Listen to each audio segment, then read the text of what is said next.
Sa kabila ng masamang panahon nitong nakaraang linggo, may namataan pa ring mga barko ng China sa iba't ibang bahagi ng West Philippine Sea.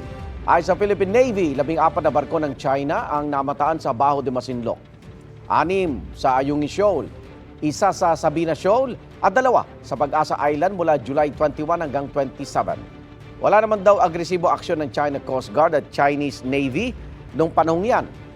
Sa State of the Nation Address nitong Lunes, sinabi ng Pangulo na ang Pilipinas ay friend to all at enemy to none. Paglilinaw ni Executive Secretary Lucas Bersamin, hindi ibig sabihin yan ay palalampasin na ng Pangulo ang mga agresibong aksyon ng China sa West Philippine Sea. Dagdag ni National Security Advisor Eduardo Año, patuloy rin ang rotation at reprovisioning ng Armed Forces of the Philippines at Philippine Coast Guard para bantayan ng West Philippine Sea. Wala pang tugon ang Chinese Embassy sa zona ng Pangulo at sa mga pahayag ni Bersamin at Año.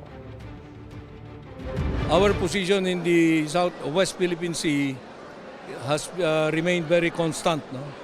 Hindi siya nag-hesitate, hindi siya nagbago. We are still friendly to China, but China must also compensate. If China continues to be aggressive to do many things there, not against our sovereignty, definitely the President will not welcome that. We will still strongly assert our rights, our sovereignty, but at the same time, we don't want to escalate any tension. So, patuloy pa rin yung gagawin natin na pagtatanggol sa West Philippine Sea.